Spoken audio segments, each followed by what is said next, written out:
alerte pour Thomas Pesquet et les autres membres d'équipage. Un détecteur de fumée s'est déclenché à bord de la Station spatiale internationale, mais l'agence spatiale russe a précisé que la situation était sous contrôle. Un incident qui s'inscrit dans un contexte où l'apparition de fissures dans le module le plus ancien a relancé la question de l'obsolescence de l'ISS et de son avenir. Benjamin Delombre et Alexandre Dupont. C'est une alerte inquiétante, qu'il est d'autant plus quand elle a lieu à 408 km d'altitude. Hier, le spationaute français Thomas Pesquet a indiqué qu'une odeur de plastique brûlé s'était répandue dans certains modules de la Station spatiale internationale. Un début d'incendie, confirmé par les autorités russes. Le 9 septembre, à 4h55 heure de Moscou, un détecteur de fumée s'est déclenché dans le module de service Zvezda du segment russe de l'ISS.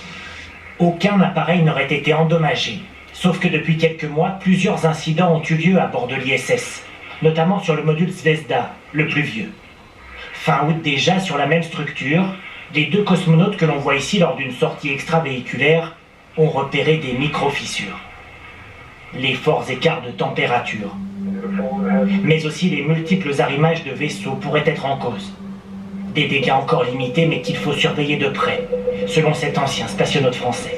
On doit faire attention à voir que ça ne va pas se dégénérer bien sûr, et surtout que les astronautes et les cosmonautes aient toujours un chemin d'accès libre pour rejoindre leur vaisseau, pour rentrer sur Terre en cas de dépressurisation grave.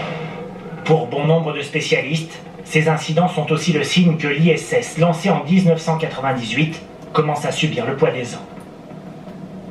Il faut avoir en tête quand même que cette station elle a été construite à peu près pour 25 ans, donc on arrive quand même au terme de ce qui est prévu de façon théorique. Les jours de l'ISS, ils sont plutôt comptés aujourd'hui ? Oui, ils sont plutôt comptés. Clairement, la Russie a annoncé clairement se désengager à partir de 2025, et pour ce qui est de la NASA, la date annoncée pour l'instant c'est 2028. À moins d'un rachat par des acteurs privés, l'ISS devrait être détruite au plus tard vers 2030. D'ici là, une nouvelle station occidentale pourrait être lancée, cette fois, autour de la Lune.